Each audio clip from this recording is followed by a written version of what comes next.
예. 어제는 말씀에 대해서 들으셨고, 오늘은 기도에 대해서 말씀드리는 시간입니다.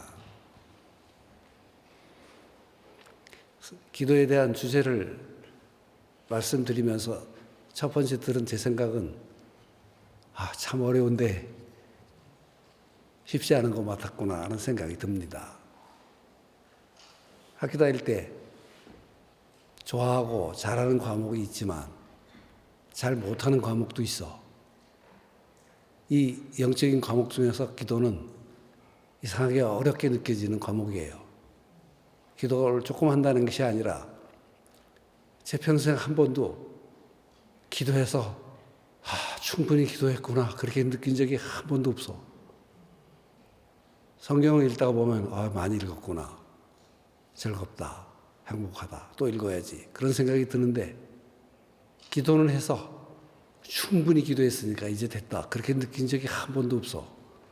그래서 저는 기도에 대해서는 늘 이렇게 내면의 갈급함을 항상 느끼고 있습니다.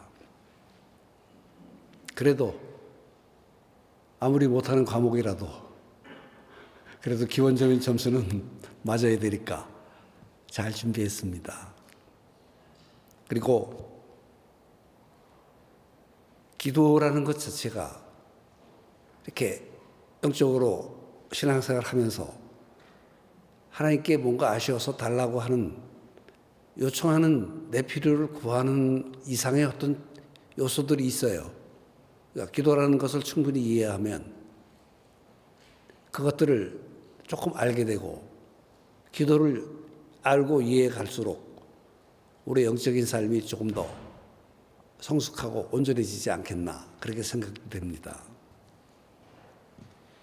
그래서 서론에서 먼저 몇 가지 말씀드리고 싶은데, 정의를 내리기 전에 4가지 정도 먼저 말씀드리고 싶습니다.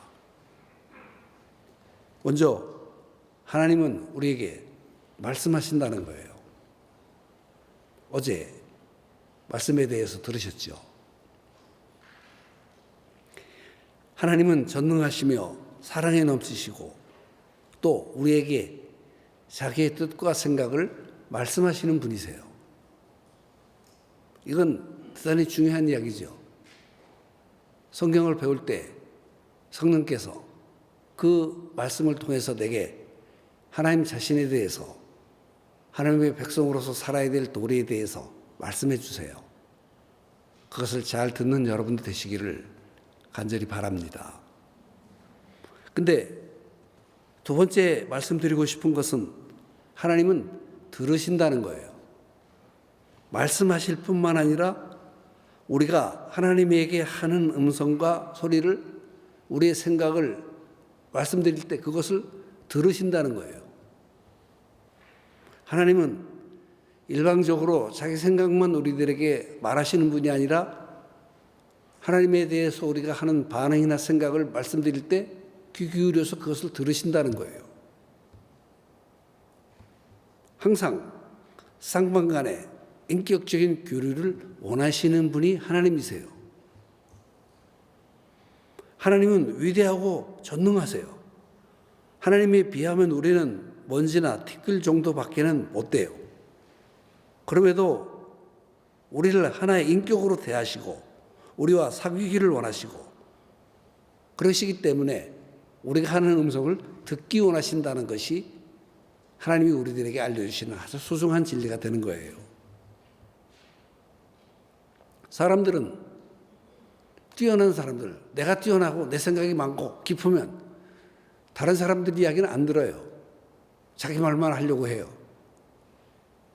그러나 하나님은 뛰어나고 전능하고 위대하신 지혜와 지식의 하나님이시면서도 비교가 안 될 만큼 작은 우리들이라도 우리의 생각을 하나님께 말씀드릴 때 우리에게 맞춰서 들으시고 거기에 응답하시고 거기에서 하나님 자기의 좋은 것들을 우리에게 베풀어 주시는 그런 분이세요.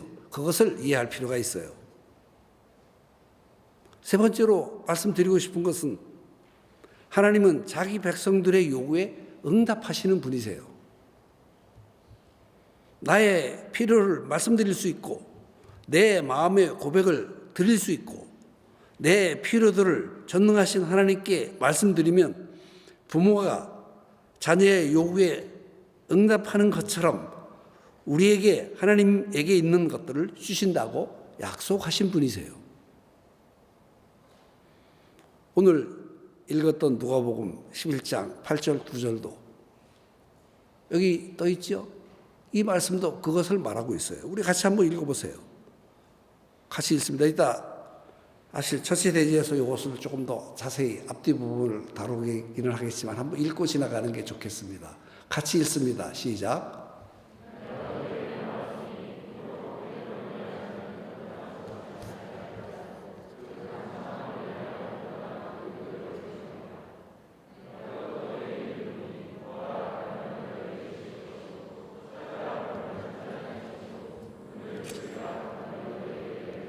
예. 하나님은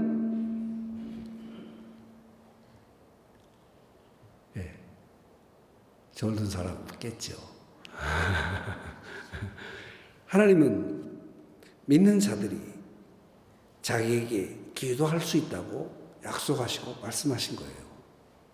이것은 하나님께서 우리들이 하는 말을 다 들으시기 때문에 그런 각도에서 생각하면 충분히 이해가 됩니다. 믿는 자들이 필요를 간구하고 말하면 듣겠다고 약속하셨습니다. 이 사실은 우리에게 놀라운 축복이고 즐거운 일이고 행복한 약속이 됩니다. 성경을 통해서 하나님의 위대하심과 전능하심과 인격적 부분을 알기 때문에 우리는 기도를 응답하시겠다는 하나님의 명령도 알고 있어야 됩니다. 성경은 많은 곳에서 기도해라.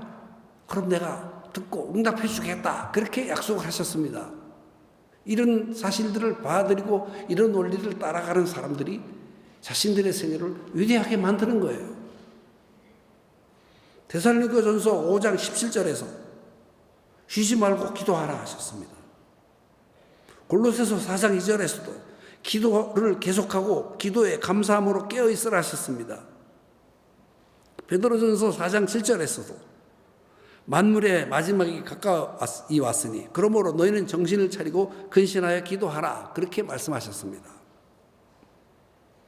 그러니까 말씀하시는 분이 들으시기 때문에 자기 백성들의 요구에 반응하시고 또 우리들을 향해서 기도하라 그렇게 말씀하신 거예요. 간단하게 정의를 내려보면 하나님은 전능하시고 위대하셔서 우리에게 말씀하세요. 그러나 듣기도 하시기에 우리의 영적, 정신적, 신체적 필요들에 대해서 하나님께 말씀드리면 다 들으시고 응답하세요. 요구에 응답하시고 이루어주세요. 이것이 기도에 대한 하나의 정의가 되는 것입니다. 첫 번째로 기도에 대한 성경적 예를 나누고 싶습니다. 이 누가복음에 나온 주기도문이 있습니다. 주기도문은 마태복음에 나오는데 마태보다는 누가복음이 기도 자체에 대해서 많이 말해주고 있기 때문에 이 부분을 가져왔습니다. 이 본문 누가복음 11장 1절부터 13절에 나오는 내용을 간단하게 간략하게 정리해 보면 기도에 대해서 예수님이 우리들에게 가르쳐 주시는 아주 좋은 본보기들이 있습니다. 그것을 이해했으면 좋겠습니다. 자, 우리 누가복음 1장 1절부터 8절까지 우리 한번 먼저 같이 읽어보도록 합시다.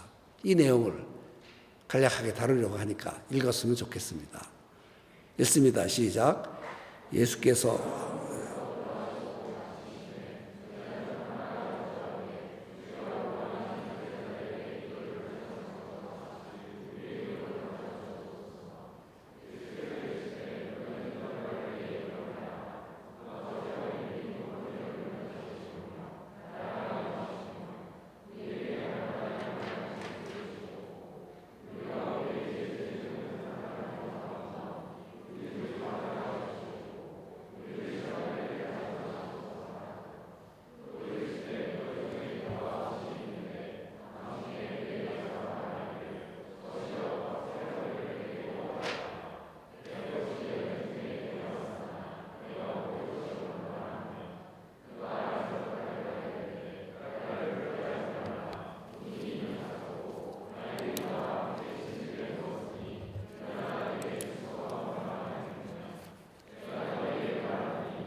자, 여기 1절부터 4절은 예수님이 알려주신 기도에 대해서 나옵니다. 2절에 보면 이렇게 기도하라. 아버지여 라고 기도의 대상에 대해서 말씀하시면서 하나님을 아버지라고 부르게 하셨습니다. 이 누가복음에 나온 기도는 제자들이 예수님에게 와서 기도하는 법을 가르쳐 주세요 했습니다. 예수님 기도하시는 모습을 보니까 그 예수님처럼 기도하고 싶었어요. 근데 가만히 보니까 주변에 세례 요한은 자기 제자들에게 기도하는 법을 가르쳐 줘요. 그래서 제자들이 예수님께 기도하는 법을 가르쳐 주세요 했을 때 나온 내용이 본문입니다. 여기 마태는 주기도문만 다루지만 누가는 주기도문과 함께 기도할 때 어떻게 해야 되는지 그 태도나 마음의 자세에 대해서 말하고 있습니다. 이것은 함께 다루는 것은 대단히 중요합니다. 여기서 예수님이 하나님에 대해서 아버지라고 부르라고 하셨는데 무슨 의미입니까? 사실 하나님이 아버지다 이렇게 말하면 어떤 형제자매들은 굉장히 복잡한 얼굴을 해요. 하나님이 우리 아버지 같으면 나 안 믿을 텐데 그렇게 생각하는 이들도 많이 있어요. 복잡한 얼굴을 해요. 그러나 여기서 하나님을 아버지라고 부르라는 이 헬라어로 이 단어는 아버지는 파테르라는 단어로서 그 단어 자체는 생명을 시작하게 해준 존재, 내 생명이 시작하도록 내게 새로운 생명의 시작을 주신 존재라는 의미인 거예요. 그러니까 하나님을 아버지라 불러라 그렇게 하신 예수님의 말씀 의미에는 하나님께서 우리에게 영생을 주시고 그 영생을 시작해 주신 분이고 영생을 시작하게 해 주셨을 뿐만 아니라 그 시작된 생명을 도우시고 지키시고 보호하시고 인도해 가시는 분이시다. 그런 하나님께 기도해라. 그런 의미인 거예요. 여러분 이 자리에 있는 우리는 하나님을 어떤 분으로 이해합니까? 하나님이 나의 아버지라고 편안하게 부를 수 있습니까? 하나님을 향해서 아버지 하면서 그것이 내 진심으로부터 우러나오는 그런 요청입니까? 그렇지 않으면 그냥 남들이 아버지라고 그러니까 따라서 하는 겁니까? 만약에 어떤 사람이 자기 진심으로 하나님을 아버지라 부를 수 있고 내게 생명을 주셔서 나를 이끌어 가시는 분으로 이해하고 믿고 그분을 부른다면 그는 이제 기도할 준비가 되어 있는 사람입니다. 편안한 마음으로 하나님을 아버지라고 부를 수 있는 사람은 기도할 내면의 준비가 되어 있는 사람입니다. 내게 영생을 주셨고 보호하시고 지켜주실 뿐만 아니라 나를 지켜보고 계시다가 내게 꼭 있어야 할 필요들을 채워주시는 분이심을 믿는 것, 그것이 바로 하나님을 아버지라고 부르는 말 속에 포함되어 있는 의미인 것입니다. 하나님 우리들에게 그렇게 해줄 줄 믿습니다. 여러분 그거 믿습니까? 그래야 하나님을 아버지라고 부를 때 그 속에 그런 의미들이 포함되어 있어요. 두 번째로 예수님이 알려주신 기도의 두 번째는 하나님 나라가 이 땅에 임하는 기도를 하도록 하셨습니다. 2절에 보면 거룩히 여김을 받으시고 나라가 임재하기를 기도하셨습니다. 우리가 기도에 대해서 예수님이 가르치신 기도에 뭐가 또 포함되어 있는가 하면 먼저 네가 원하는 것을 하나님께 말씀드리기보다는 하나님이 너에게 원하시는 것을 먼저 찾아라. 그것을 알려주셨어요. 이것이 우리에게 주어진 어떤 요구예요.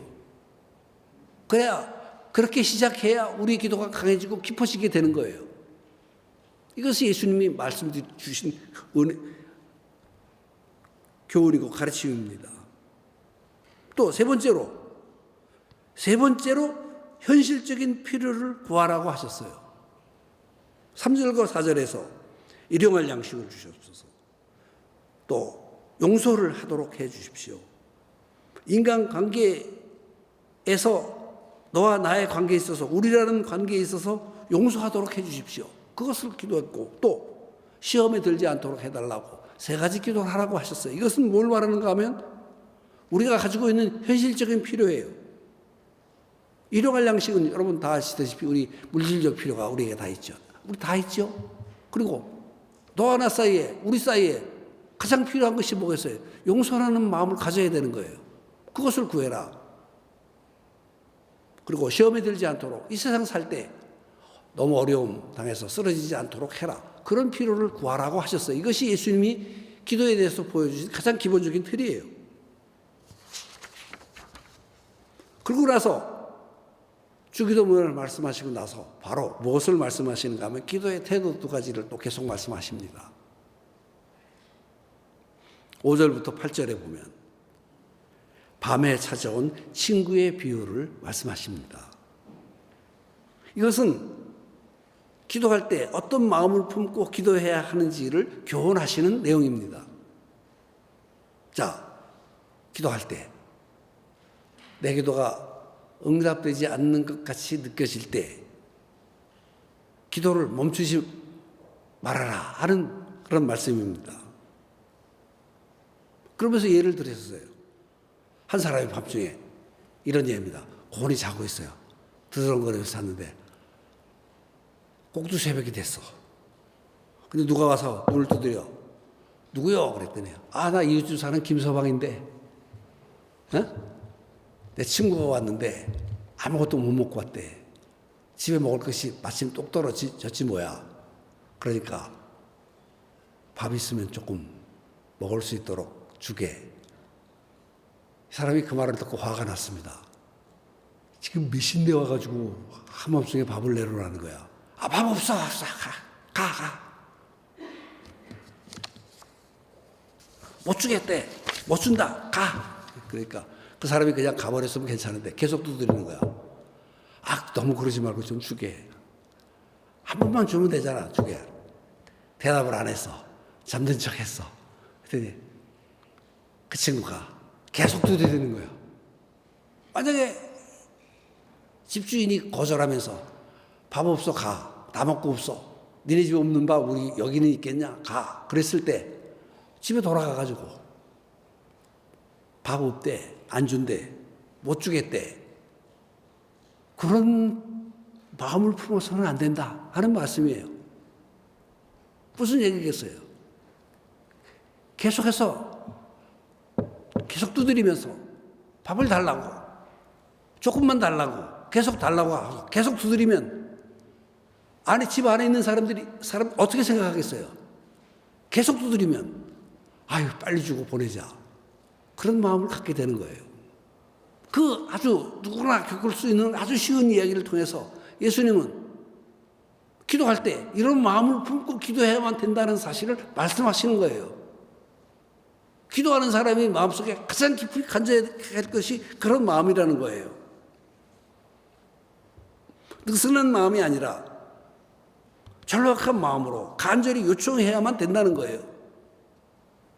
친구이기 때문에, 이웃이기 때문에 일어나서 주는 것이 아니라 귀찮아서 빨리 주고 1분이라도 더 자려고 하는 그런 마음을 갖도록 만들기 정도로 자꾸 두드리는 일이 필요하다. 그것을 말씀하시는 거예요. 그래서 예수님이 기도에 대해서 가르치시는 핵심적인 내용이 8절의 말씀에 나오는 겁니다. 8절을 보시면 내가 너에게 말하노니 비록 헛됨을 인하여는 일어나서 주지 아니할지라도 그 간청함을 인하여 일어나 그 요구대로 주리라. 관계성 때문에 아니라 간청함 때문에 일어나서 그 요구대로 줄 것이다. 그렇게 말씀하신 것이 예수님이 기도할 때 마음에 품어야 되는 소중한 이야기를 해주시고 있는 거예요. 기도할 때, 기도 제목이 생겼을 때 이런 마음을 품는 것이 중요해요. 기도했는데 안 되나 봐. 여태 안 된 기도 지금 한다고 되겠어? 그런 태도는 하나님께 기도할 때 대단히 나쁜 태도다. 그것을 말씀하시는 거예요. 여러분 이 사실을 마음속에 깊이 간직하면 좋겠습니다. 또 예수님이 가르쳐 주신 기도에 대해서 앞에서 성경을 말씀해 주시는 것은 그러니까 8절을 근거로 해가지고 계속해서 말합니다. 세 번째로는 확신하면서 구하는 것이 중요하다고 9절부터 13절이 말하고 있습니다. 자, 우리 9절부터 13절을 한번 같이 또 읽어보십시다. 읽습니다. 시작.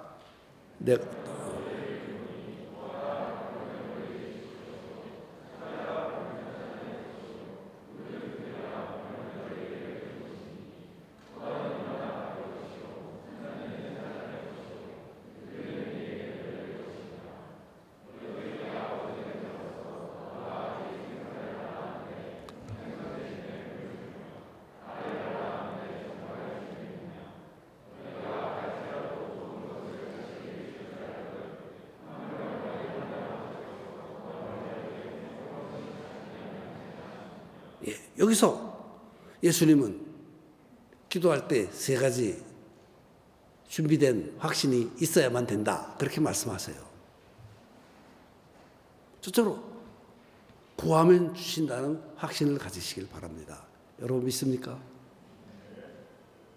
깊이 가져야 될 생각입니다. 말씀드렸듯이 하나님은 말씀도 하시지만 듣기도 하십니다. 그 들으실 때 기도를 드려서 내 기도를 들으시면 분명히 주신다는 확신을 가지고 기도를 해야 돼요. 또 하나님은 내 생명의 아버지시기 때문에 육신의 아버지도 정당한 필요를 가지고 나가서 이것 주세요 하면 준다. 그것처럼 하늘의 아버지가 그것을 주신다. 그것을 확신해야 돼요.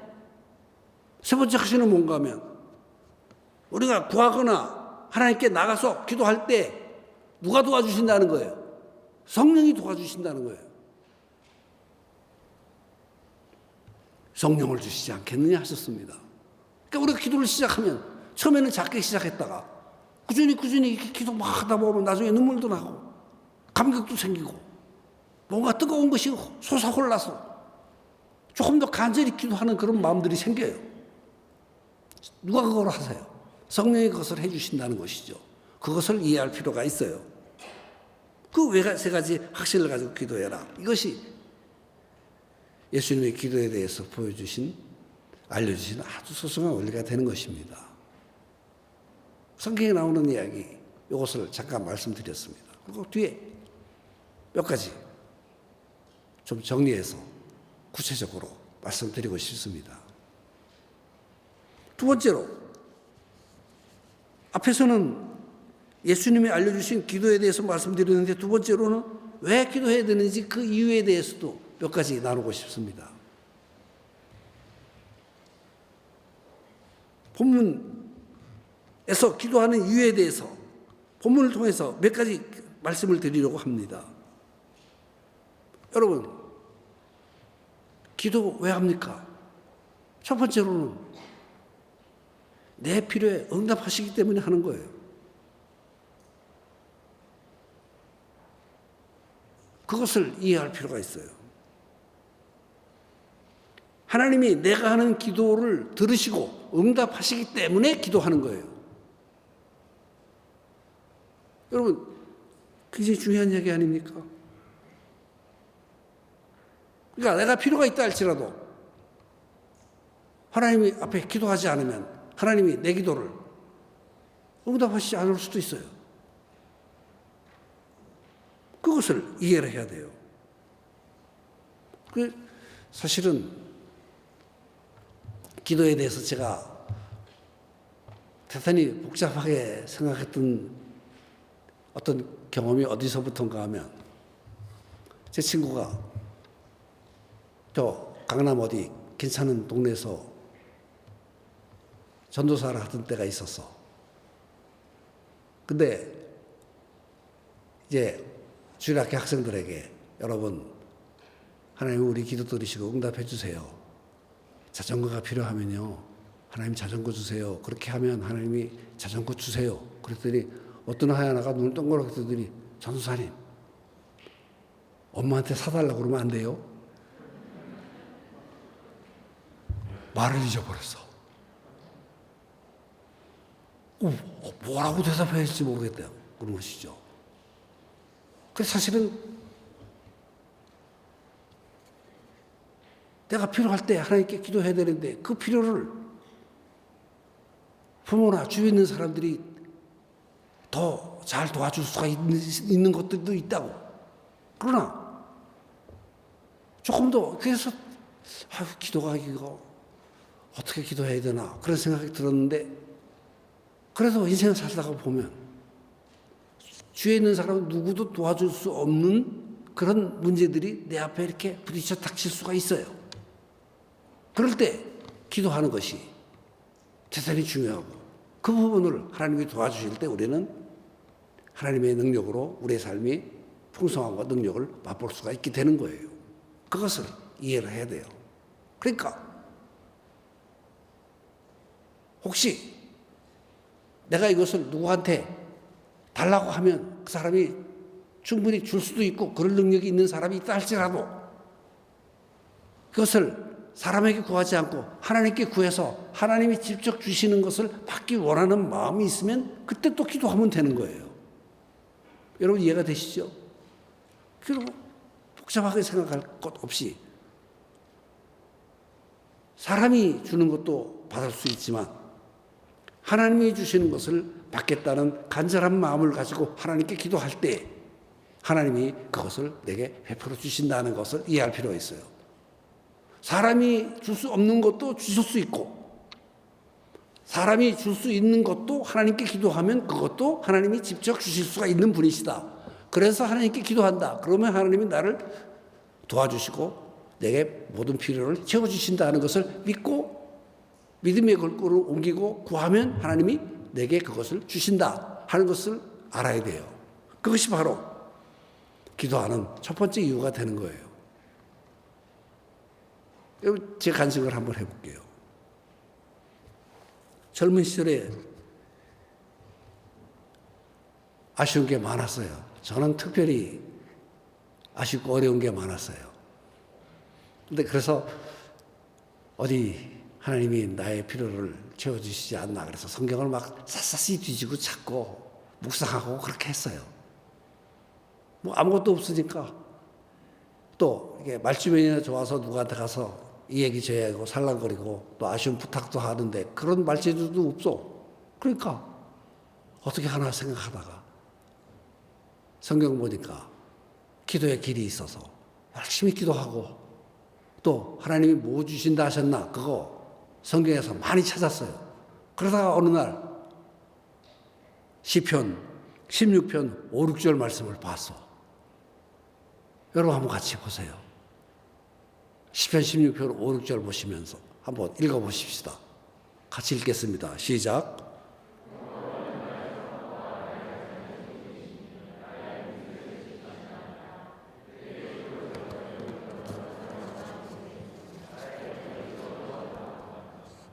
이 약속을 발견했어.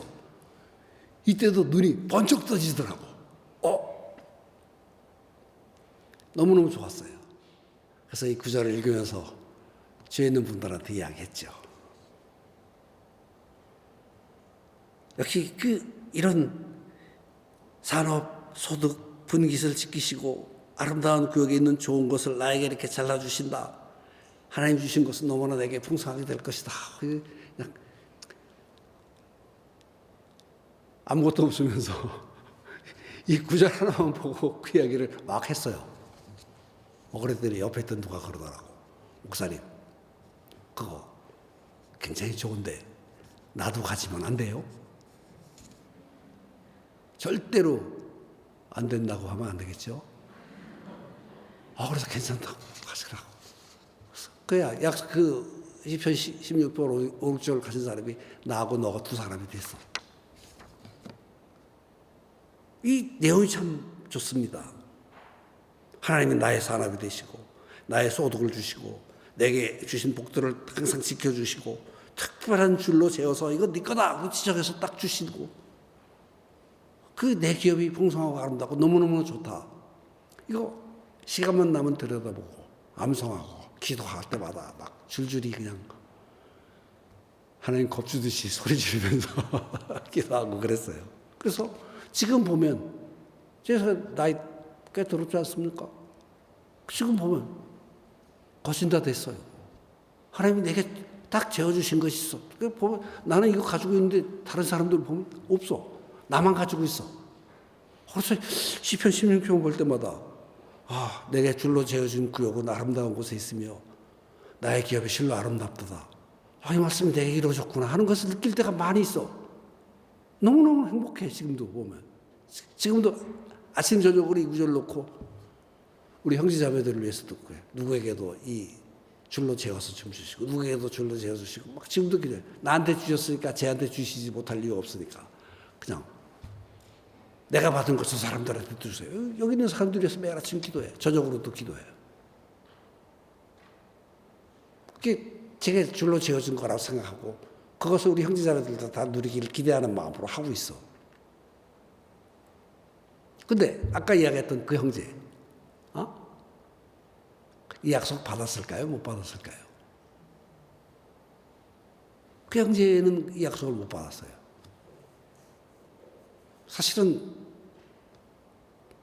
헤어져가지고 지금 교회 다니는지 안 다니는지도 잘 몰라. 왜 이런 차이가 날까요? 저는 약속의 말씀을 믿고 그분을 바라보면서 아침 저녁으로 기도할 뿐만 아니라 생각이나 행동과 약속에서 하나님이 그것을 이루어 주실 것을 생각하고 조금 하나님께 잘 보이고 한마디라도 더 구해서 그것을 내게 주기를 기대하는 마음을 가지고 오랫동안 살았어요. 실제로 그거 했어요. 그러니까 어느 날 나도 모르게 그것이 내게 탁 이루어진 거예요. 조금씩 이루어지기 시작해서 이루어진 거예요. 근데 그 형제는 교회도 잘 안 다니고 기도해 하자 그러면 잘 오지도 않고 엉뚱한 데 돌아다니면서 이것저것 하다가 신앙생활도 제대로 못했어. 그러니까 그 지금 어떻게 됐는지 알고 싶어. 너 그때 그 약속 가졌었는데 그 약속 어디다 팔아먹었냐? 그러면 기억도 못할지도 몰라. 자, 여기서 기도라는 것은 하나님의 약속을 근거로 하나님 앞에 내 필요를 구하는 거예요. 그 약속을 하신 그 약속 자체도 중요하지만 그 약속을 하신 분, 그것을 말씀하신 분이 그 뒤에 계시다는 사실을 믿고 이 약속을 근거로 해가지고 하나님이 이거 주신 이런 약속 하셨죠? 그래. 그럼 주세요. 그렇게 나가서 그분 앞에 나가서 기도하는 거예요. 여러분 믿습니까? 그거예요. 기도는 그렇게 하는 거예요. 내 필요를 하나님께 말씀드리고 그거 응답 받는 거예요. 그냥 하루아침에 당장 이루어지는 경우는 드물어요.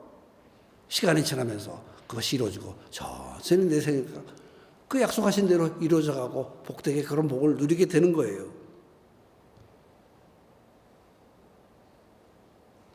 여러분 많이 기도하시고 많이 응답받는 복스러운 분들이 되시기를 간절히 바랍니다. 두 번째로 기도해야 되는 이유는 뭔가 하면 하나님의 뜻을 알게 돼요. 예레미야 33장 3절에 보면 너는 내게 부르짖으라 내가 네게 응답하겠고 네가 알지 못하는 크고 은밀한 일을 네게 보이리라 하셨습니다. 기도하면서 기도 자체도 하지만 그 기도하는 것을 통해서 하나님께 가까워졌을 때 하나님이 나에게 자기의 뜻을 이렇게 알려주세요. 그거 모르고 내 마음대로 내가 하고 싶은 말만 막 하나님 앞에 해놓고 하나님 뭐 주세요 막 그려놓고 부들부들 거리다가 하나님이 뭐라고 말씀하시는지 그거 듣지 않으면 그 기도 별로 큰 힘을 못 쓸 수도 있어요. 그러니까 제가 기도에 대해서 말씀드리면서 무엇을 말하고 싶은가 하면 기도를 통해서 우리는 나를 향한 하나님의 뜻이 무엇인지 그것을 발견하는 기회가 되어야 된다는 거예요. 그러면 기도를 통해서 하나님이 자기 뜻이 무엇인지 알려주시고, 아, 하나님 뜻이 이렇구나, 내가 기도 응답 받으려면 이렇게 해야 되는구나 하는 것을 알려주셔서 그 하나님의 뜻에 맞는 기도를 함으로써 응답을 받는 거예요. 그것은 직접 기도하는 사람에게만 그러는 거예요. 저 기도 부탁해달라고 하면 중보기도 많이 해줍니다. 간절히 많이 기도해 줍니다. 그러나 꼭 덧붙여서 하는 말이 뭔가 하면, 나 너 위해서 간절히 기도할게. 그리고 저 약속하면 최소한 몇 달씩, 그리고 가끔 물어봅니다. 내가 너 기도 나한테 부탁했는데 어떻게 됐니? 물어봅니다. 그리고 꼭 같이 덧붙여서 하는 말이 있어요. 뭔 줄 아세요? 너 자신도 그것을 위해서 기도해야 된다. 그렇게 이야기합니다. 왜? 그 기도할 때 하나님이 그에게 자기 뜻을 알려주시고 그 기도 응답에 맞는 사람으로 만들으셔서 그 기도 응답 하시는 경우가 많다는 것을 알게 됐거든요. 그럼 그것을 잘 이해해 주셨으면 좋겠습니다. 기도 부탁 저 하면 제 나름대로는 성실하게 꾸준히 합니다. 그러나 본인도 기도하면서 하나님 뜻이 무엇인지 알면서 거기서 맞춰서 이렇게 준비해서 하나님의 응답을 받는 여러분 되시기를 바랍니다. 그렇게 하셨으면 좋겠습니다. 그러니까 기도는 내 피로 막 말씀드리고 응답받는 것 그 이상의 뭔가 있는 거예요. 기도 자체가 우리 영적인 삶의 가장 기본적인 기초가 되는 거예요. 말씀도 기초지만 기도하면 하나님의 뜻을 저절로 알게 돼서 이렇게 하나님의 기도, 내가 기도한 것을 충분히 받을 수 있는 사람이 되어가는 거예요. 그것도 중요한 거예요. 또 기도해야 되는 세 번째 이유는 뭔가 하면 인생의 어려움에서 건져주시기 때문이에요. 사실 인생과 어려움에 대해서 이야기를 하면 모든 인생은 다 어렵습니다. 인생살이 살고 싶다고 그러는 사람들은 그런 사람 보면 다시 봐. 이 바본가? 인생 참 살기 쉬워요. 수도 봐. 이쪽다 이거 IQ가 2자리뿐이 안 되냐? 나는 그래도 석자리는 된다. 너는 2자리뿐이 안 되는 모양이다. 인생이 실존 자체가 어려운 거예요. 그거 염두에 두고 그거 극복하면서 사는 거 인생이에요. 근데 그 어려움을 당할 때 내 자신이 극복하고 참고 그럴 수 있는 것도 있지만 어떤 데 견디기 어려울 것들이 있어요. 그럴 때 하나님께 기도하면 그 인생에서 건져주시면서 교훈해 주시면서 우리 자신을 이렇게 또 만들어 가세요. 기도는 그런 힘이 있어요. 시편 50편 15절에 보면 환난 날에 나를 부르라. 내가 너를 건지리니 내가 나를 영화롭게 하리로다. 특별히 여기 젊은이들이 말이 있죠. 저 말하기도 좋아하지만 듣는 것도 참 좋아합니다. 누가 이야기를 하면 끝까지 앉아서 잘 듣습니다. 젊은이들은 나름대로 어려움이 많아요. 그리고 나이 들면 이것저것 배워서 이렇게 살면 된다, 저렇게 하면 된다. 그거 조금씩 배워. 인생 살면서 그거 조금씩 배워. 그러면서 크고, 그러면서 늙고, 그러다가 죽는 거예요. 그게 인생이요. 근데 젊을 때는 어려움 당할 때, 도대체 이럴 때는 어떻게 오지? 그럴 때가 많아. 나한테 오세요. 그럼 나오고 이야기 좀 해봅시다. 짜장면 한 그릇만 사주면 되니까. 그거 먹으면서 나한테 이야기하면 많이 들어. 내 인생 최고 기록으로 한 사람이 자기 이야기 하는데 4시간까지 들어준 적이 있어. 이야기 시작하는데 그냥 막 혼자 이야기하는데 이 얘기했다 저 얘기했다 얘기했다. 그냥 자기 속상한 얘기 나한테 다 풀었는데 4시간 들어준 적도 있어. 뭐 여기 그렇게 기가 막힌 인생 사는 사람은 없는 줄 알지만 혹시 와서 나 시계 딱 내려놓고 지금부터 4시간 그런 분이 있을지도 모르겠어요. 그만큼 인생은 어렵고 젊은 시절은 나이 들면 이렇게 하면 돼 저렇게 하면 돼. 술 한잔하고 그냥 소리 한번 지르고 끝내. 그렇게 할 수도 있어요. 또 뭐 어떻게 해. 나름대로 인생을 살면서 배워. 그러나 젊은 시절에는 어떻게 해야 될지 모를 때가 있어. 왜? 저도 그랬어요. 이런 얘기를 들어봅시다.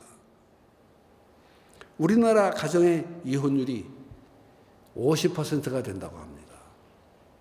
그러니까 결혼하면 한 쌍은 두 쌍 중에 하나는 이혼한다는 거예요. 참 가슴 아픈 일이에요. 근데 어떤 분은 50%도 됩니다. 70%라고 말하는 분들도 있어. 그러니까 결혼하고 이혼하고 또 결혼하고 이혼하고 그렇게 반복하다가 보면 실제로는 70% 된다고 이야기하는 분들도 있어. 살다가 이혼할 수도 있죠. 자식 생기기 전에나 이혼을 하지. 자식 새끼 다 커서 20살 넘었는데 그때 이혼하는 부모들은 또 뭡니까? 그것 때문에 어렵다고 이야기하는 이들 이야기 많이 들었습니다.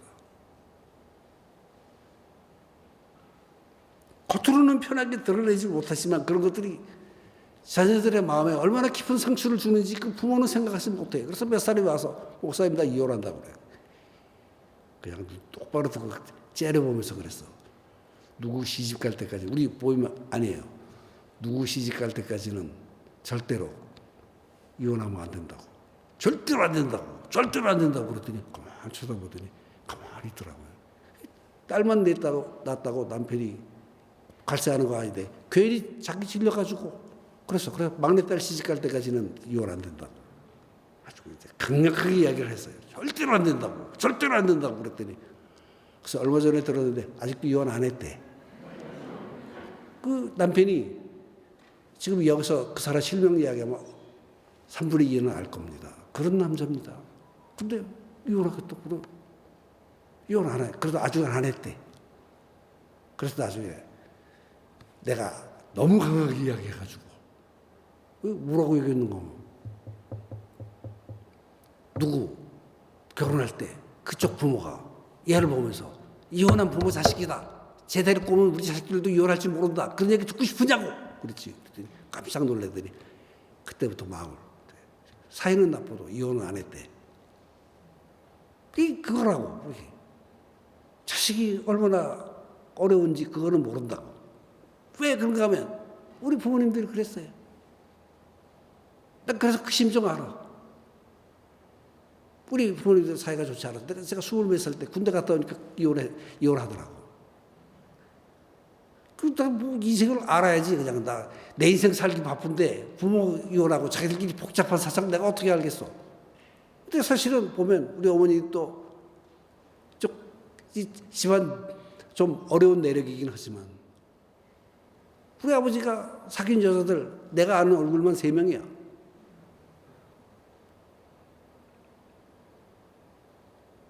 여러분 젊은 우리가 이런 얘기를 해줘야 돼요. 제가 겪은 거니까. 부모들이 가지고 있는 어떤 치명적인 실수의 90%, 어떤 분은 90%, 제가 심리학을 조금 공부했어요. 겉보기로, 맛보기로 조금 했어. 그랬더니 90에서 95%는 부모가 가지고 있는 그 약점이 물려받는데. 그러니까 부모가 알코올 중독이면 자식은 95% 알코올 중독이래. 부모가 이혼을 하면 자식은 90% 이상 이혼을 한대. 그게 인생이에요. 그게 어떻게 우리가 물려받은 거예요. 어떤 이들이 그거 물려받은 사람이 될지도 몰라요. 나 그거 누가 가르쳐줘서 하는 거 아니야. 나이 40대 때니 그거 알았어. 우리 아버지 알코올 중독이었거든요. 네. 위스키 이렇게 딱 병에 담긴 거 이렇게 보면 참 맛있어 보입니다. 저 그랬어요. 내면에. 내가 그거를 안 마시려고 아주 경건하게 했기 때문에 안 마셨지. 자연적인 흐름이었으면 그거 한 잔 마시면서 인생 즐겁게 살자 하는 그런 생각하실지도 몰라요. 그래서 지금 위스키 대신 커피 마시잖아요. 그거 제 나름대로는 대치한 겁니다. 그리고 제가 40대 깨달은 거는 우리 아버지 그 물란한 그 관계 그거 내 안에 살아있어요. 그대로 살아있어요. 내가 평생 싸워야 될 요소가 되는 거예요. 우리 아내가 여기 있고 우리 자녀들도 다 있지만 저 아내 외에 다른 여자하고는 어떤 썸씽도 조금도 없었습니다. 그거 제가 말할 수 있습니다. 그래서 힘없다고 썸씽 안 일으키는 거 아니더라고. 힘없는 늙은이들도 이혼하고 어쩌고 하는 거 보면 그러더라고. 지금은 하나님 앞에서 제가 그 인생의 운명을 고쳤습니다. 인생의 어려움에서 건져주신다는 것은 이런 측면이 있습니다. 우리 부모가 가지고 있는 그거, 우리 부모가 했던 그 인생의 잘못, 문제들 그거 내가 95% 물려받을 거예요. 그렇게 되고 싶습니까? 그래야지 말기를 바랍니다. 질병도 물려받지만 성품적인 것도 물려받고 인생 자체도 물려받게 되는 거예요. 그 길로 가지 마세요. 그것을 잘라버리는, 단절시켜버리는 가장 위대한 길이 어디 있겠어요? 저 알코올 생각날 때, 아내의 다른 여자들에게 눈 돌아가려고 할 때, 우리 아버지 그 급한 성질 말하다가 조금 안 통하는 것 같으면 소리부터 지르고 보는 그 못된 성격, 그거 다 물려받았어요.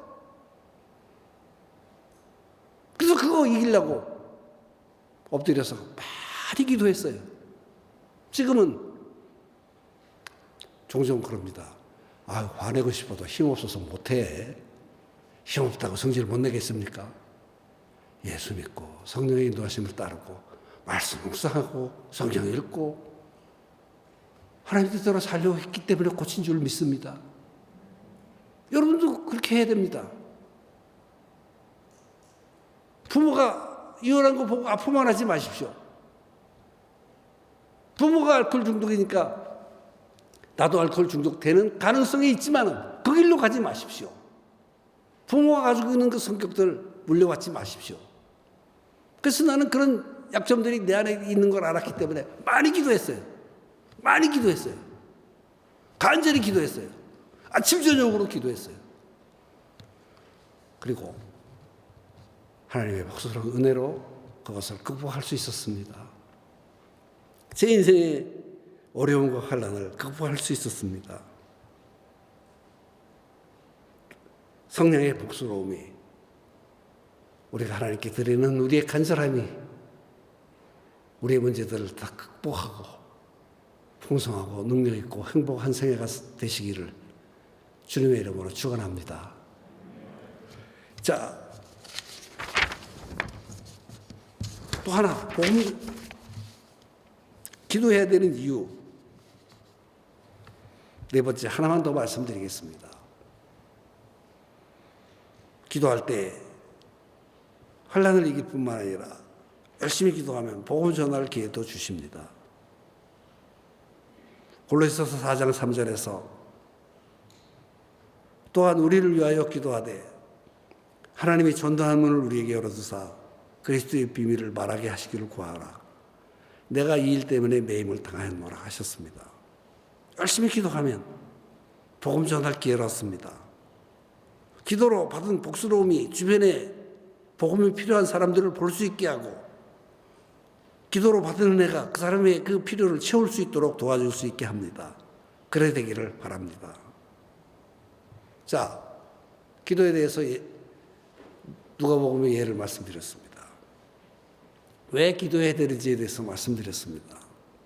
근데 세 번째로는 기도할 때 어떤 상태여야 되느냐 그것을 말씀드리고 싶습니다.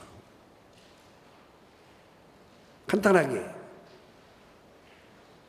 기도할 때의 마음의 자세, 태도를 말씀드리려고 합니다. 첫째는 깨어있는 겁니다. 베드로전서 4장 7절에서 만물의 마지막이 가까이 왔으니 그러므로 너희는 정신을 차리고 근신하여 기도하라. 깨어있다는 말은 기도하고 내 생각 가운데 기도한 내용을 가지고 있음을 말합니다. 또 내 기도를 들으신 분을 계속해서 바라보고 있는 상태를 말합니다. 그것이 깨어있는 것입니다. 두 번째로, 기도의 태도의 두 번째는 쉬지 말고 기도함입니다. 데살로니가전서 5장 17절을 보시면 쉬지 말고 기도하라고 하셨습니다. 이것은 하나님이 기도 응답하실 때까지 시간이 있기 때문에 응답받을 때까지 하겠다는 마음과 믿음이 필요함을 말씀하신 것입니다. 세 번째로는 감사한 마음을 덧붙여서 기도하는 것입니다.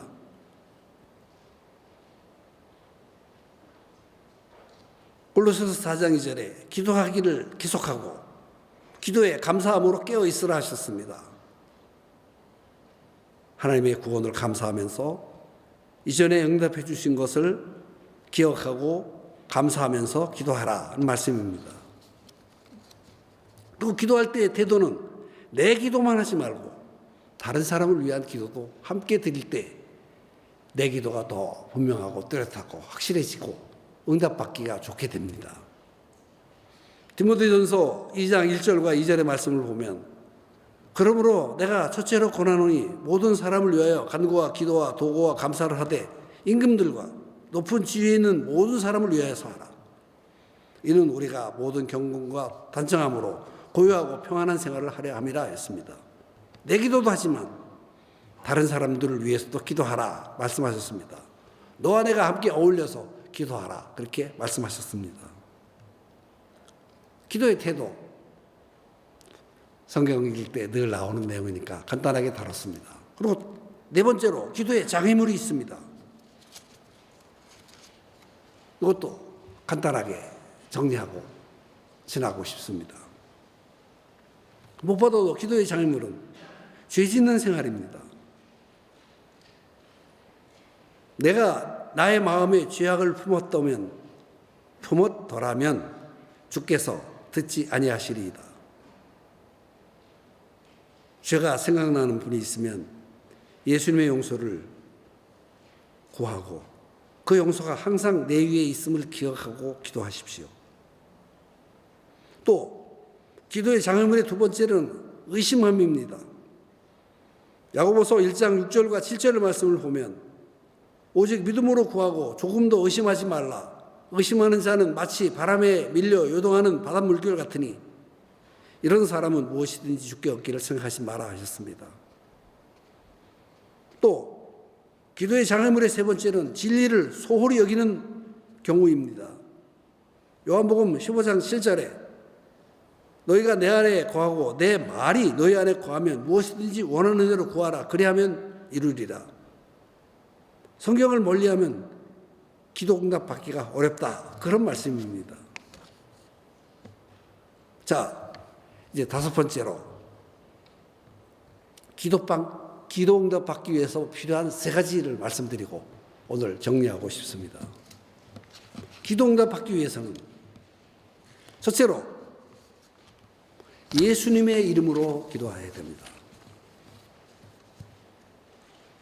요한복음 16장 24절에서 지금까지는 너희가 내 이름으로 아무것도 구하지 아니하였으나 구하라 그리하면 받으리니 너희 기쁨이 충만하리라 하셨습니다. 예수님의 이름으로 구한다는 것은 예수님의 공로로 구한다는 겁니다. 예수님과 같은 자격을 가지고 기도한다는 것입니다. 자, 여기 보십시오. 예수님과 같은 자격을 우리가 가지고 있습니까? 그러니까 여기서는 예수님의 이름으로 기도한다는 것은 예수님이 나의 죄를 위해서 십자가에 죽으셨기 때문에 나는 전혀 죄 없는 사람이기 때문에 예수님과 같은 자격으로 기도할 수 있습니다. 여러분이 사실 믿습니까? 자, 아침 저녁으로 기도할 때 항상 가장 먼저 떠올리면서 하는 기도입니다. 기도할 때 예수님이 나를 위해서 하신 사실을 기억하시고 그 죄사함을 근거로 해서 하나님께 나가서 기도하시길 바랍니다. 또 예수님이 이 땅에 흠없이 사시면서 이루신 완전한 의를 우리에게 넘겨주셨습니다. 그래서 우리는 의롭게 되었습니다. 의롭게 되어진 자격을 가지고 하나님께 나가서 기도하는 것입니다.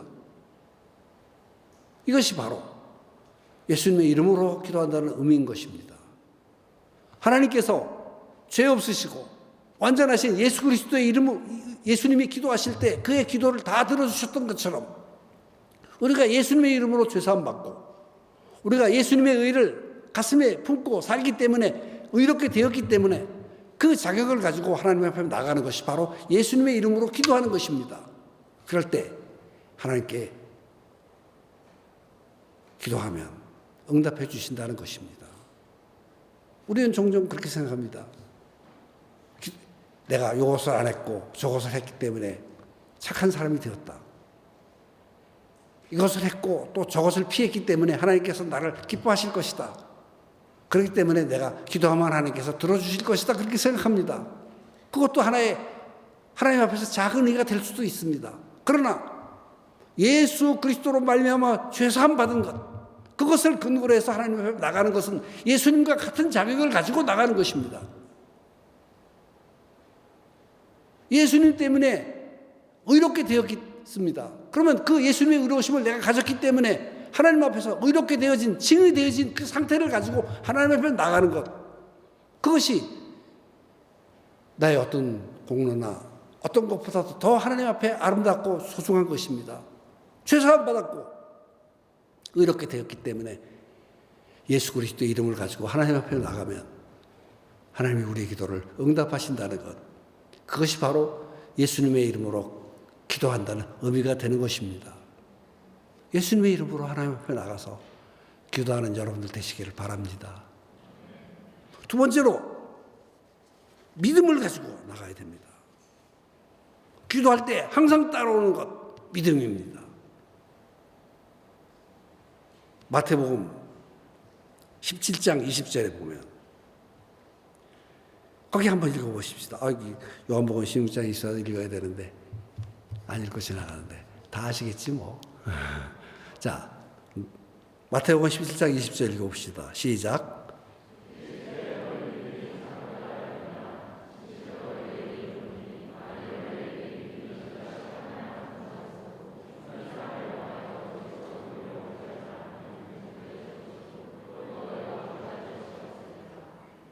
예. 믿음의 중요성을 여기서 말씀하십니다. 근데 뭘 믿는 겁니까? 자, 이거 중요한 이야기지 않습니까? 믿음이 중요하다. 믿습니다. 뭘 믿냐? 하나님의 살아계심을 믿습니다. 또 하나님이 내 기도를 들으시는 것도 믿습니다. 하나님께서 내가 하는 기도를 듣고 응답하실 것도 믿습니다. 그것이 믿음입니다. 근데, 자, 굉장히 중요한 이야기, 좀 변증적인 이야기를 하고 싶습니다. 결국 우리가 믿는 것은 무엇을 믿는가 하면 하나님과 하나님의 말씀을 통해서 하나님을 믿는 것입니다. 저 이런 논리적인 진술을 하기 좋아하고 그런 것을 많이 찾습니다. 그럼 하나님의 말씀은 믿을 수 있느냐? 믿죠. 객관적으로 믿을 수 있느냐? 그렇습니다. 자, 이런 얘기 있습니다.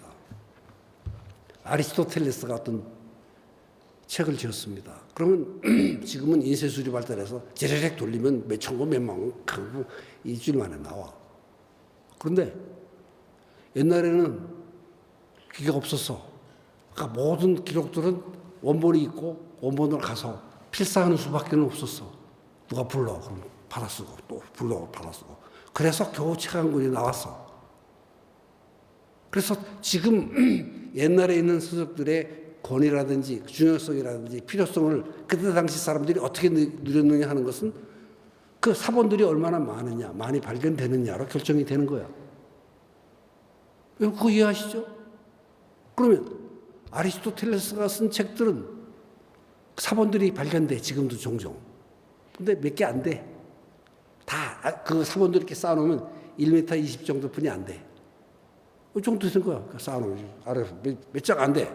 근데 성경에 대한 사본들이 있습니다. 그럼 성경에 대한 사본은 그거 다 쌓아놓으면 높이가 얼마나 되는 줄 아세요? 1kg가 넘어, 1kg가. 그러니까 아리스토텔레스가 쓴 어떤 저자, 어떤 저자가 쓴 책보다도, 어떤 내용보다도 신약 성경이 훨씬 더 권위 있고 훨씬 더 믿을만 하다는 거예요. 그것이 객관적인 증거예요. 그것을 이해를 해야 돼요. 그것을 믿는 것이 믿음이에요. 성경, 신약 성경, 특별히 신약 성경 하나만 보더라도 세상에 어떤 저자들이 쓴 책보다도 훨씬 더 많은 사본들이 줄줄이 쌓여 있어요. 1kg가 넘는 정도, 그 정도로 높이 쌓여요. 1000배나 더 많아요. 그러니까 이것을 무엇을 말하는가 하면, 그때 당시에 신약 성경의 사본을 얻기 위해서 사람들이 수없이 필사를 해갖고 필사한 내용들 중에 남은 것들이 그렇게 많다는 거예요. 이것을 무엇을 의미하느냐? 신약 성경이 가지고 있는 권위를 의미하는 거예요. 그것을 믿는 것이 믿음인 거예요. 우리가 믿는 믿음은 미신이 아니에요. 그냥 잊어버렸을 뿐이에요. 사람들이 외면할 뿐이지. 실제로 우리가 읽는 성경은 훨씬 더 권위가 있고 훨씬 더 그것이 사실이라는 것이 증명된 거예요. 이것이 뭔가 하면 이것만 연구하는 학문이 있는데 그것을 본문 비평이라고 그래요. 텍스츄얼 크리티시즘. 그것에 대한 책을 한번 읽어보면 성경이 얼마나 위대한 권위를 가지고 있는 책인지 그것을 발견하게 되고, 감히 성경을 향해서 틀렸다 그렇게 말할 수 있는 사람이 없어요. 그렇게 해서는 안 되는 내용이 성경, 신약 성경인 거예요. 구약 성경인 거예요. 그런 권위를 가지고 있는 성경이에요. 그래서 우리는 성경을 대하면서 편안한 마음으로 2000년 사람들, 전의 사람들 믿었고 많은 사람들이 복사를 해갖고 복사한 내용들을 발견하는 것이 1kg도 더 된다. 쌓아놓으면 그렇게 많은 내용들이 있다. 그러니까 이 신약 성경을 열심히 배워서 성경에 나온 내용을 믿고 그 내용대로 하나님을 발견하고 믿고 기도해서 살아계신 하나님을 찬양할 수 있다. 그렇게 믿는 것이 믿음이어야 되는 거예요. 여러분 믿습니까? 하나님이 이 자리에 있는 우리 모든 지체들에게 복 주셔서 그것을 깨달을 수 있도록 도와주시길 바랍니다. 기도 응답받는 세 가지, 예수 이름으로 믿음을 가지고 해라. 그리고 세 번째로 하나님의 뜻을 찾으면서 기도하시기를 바랍니다. 요한일서 5장 14절 15절 말씀을 보시면 우리 같이 한번 읽어보십시다. 읽습니다. 시작.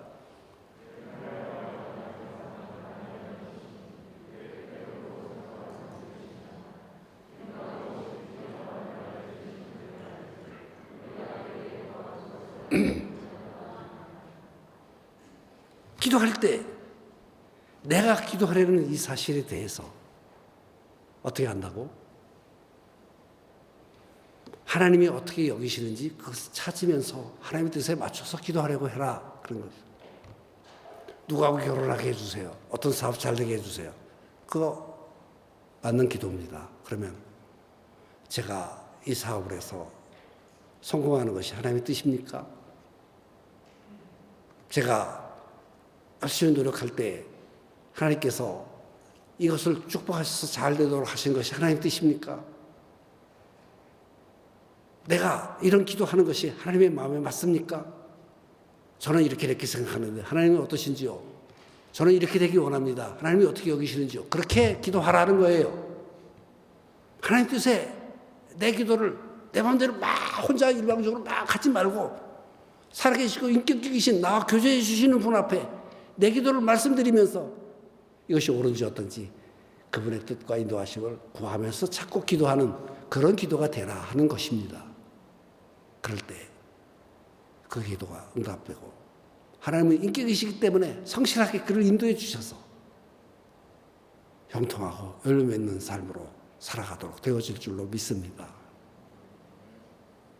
이제 여섯 번째로 적용을 합시다.